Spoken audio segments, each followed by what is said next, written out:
Hey everyone, welcome back to another episode of No Holds Barred. Rob Wong, joined alongside as always by Postmedia wrestling writer Jan Murphy, and back with us again this week, WWE superstar Nattie Neidhart, whose columns you can find at the Toronto Sun. Nattie, it's been a while, so we thought it'd be a great chance to catch up with you. You've been quite busy the last little bit here. We'll get to your match on Raw against Becky Lynch and Roxanne Perez in a moment, but got to start with your match at the Crockett Cup on Saturday against NWA Women's Champion Kenzie Paige. What was that experience like in Philly?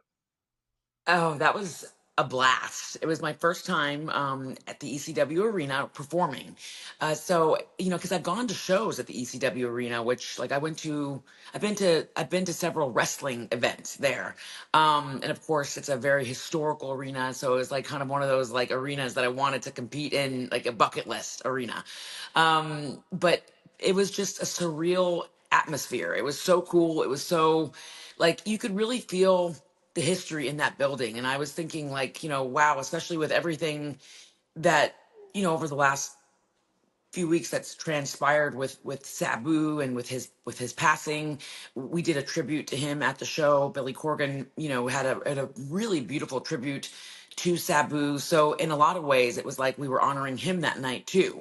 And Kenzie and I, dedicated our match to Sabu, and we just felt like it of course is such an unfortunate thing, but in a lot of ways it reminds you that life is so fragile and so precious, and that every moment counts, every chance you get to do what you love is a gift. And I think that really carried through in our match. It was such a dream. It was like I wrote this in my Instagram post about the match.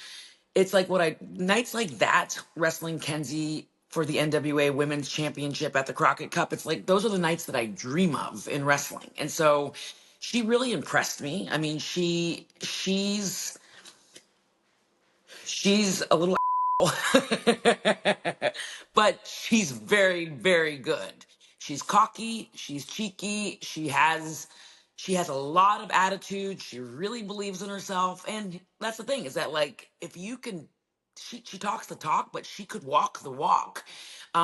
She's in her early 20s. She and I just our chemistry was amazing. But I think she understood what it was like to get schooled by me.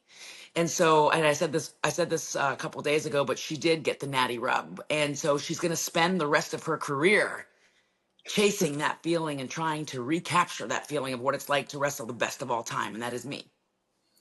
Just listening to you, I mean, if we took a 10,000-foot view, could you have imagined even a year ago that you'd be saying that you were working matches outside of WWE while still being employed by WWE? It's really a surreal time. It's a surreal time, and I'm so glad that you brought that up, Jan, because I wouldn't have been able to do that match for NWA, for Billy Corgan, who is a very, very close personal friend of mine for almost 20 years. And I've been wanting to do something like that for such a long time, but I wouldn't have been able to do that if it wasn't for Triple H and Nick Khan saying, yes, you can do that. And it's just really cool because we're traveling uncharted territories in WWE, in the sense that we're doing things that have never been done before, and it's it's really, really special, and I'm very, very grateful for it. So first and foremost, I owe that opportunity, like in getting that opportunity, I owe a big thank you to Triple H for allowing me to do that, because without his approval, I never would have been able to do that. And it just goes to show you that he really wants talent to succeed. He wants us to push past our comfort zones, try different things, take chances, and not be scared to really be our best. And so this is like the first time in such a long time in my career where I haven't like felt scared to take risks, and I love that. And I really think that has a lot to do with Triple H allowing us to be our very best. And so yes, it's to me it was I owe a lot of that to him allowing me to do that. Yeah, well, it's been great to see this other side of Natty come out in these matches in NWA and some other promotions as well. Lastly, we saw this match on Monday Night Raw with you, Becky Lynch, and Roxanne Perez, the Money in the Bank qualifier. Roxanne coming out on top. But I want to talk to you about this clip that's been going viral. I did not know about it until the other day, but it's of you meeting a young Roxanne Perez. I think it's about 10 years ago. It was actually captured on Total Divas. Do you remember that moment of meeting Roxanne? I know you've met a lot of fans over the years, Nattie, but that was pretty cool that WWE has that footage. It was amazing. And it's so crazy that WWE has that footage. I remember we were filming Total Divas and she was there outside of a show. I can't remember whether it was a live event or if it was a Raw or a SmackDown. I can't remember, but she was there outside of one of our shows when we were getting to the building. It was me, it was Nikki, Bree. We were like outside meeting fans. Usually when I go to a show, I always like say hi to the fans that are outside before I get into the arena. It's like it's something I always do. And she was there and she said, like, I want to be a diva. I want to do this. And she was just this adorable little girl. I remember the moment. And I thought, like, she's really cute. She kind of reminded me, like, even then, she reminded me like of a little AJ Lee. And I think she like might have even had like an AJ shirt on or something. I can't remember, but she reminded me of AJ. I remember the moment.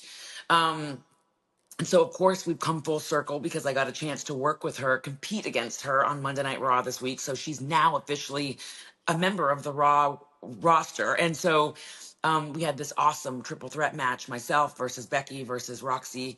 It was the first ever match for all three of us together. And it was so surreal being in the ring with somebody that like was a fan, and it's such a reminder that dreams do come true if you put in the work and you don't give up and you dedicate yourself to being a student of the game.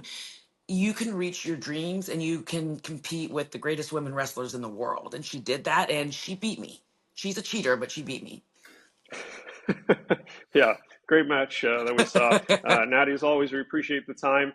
Thanks so much for doing it, and we'll talk to you soon. Thank you guys.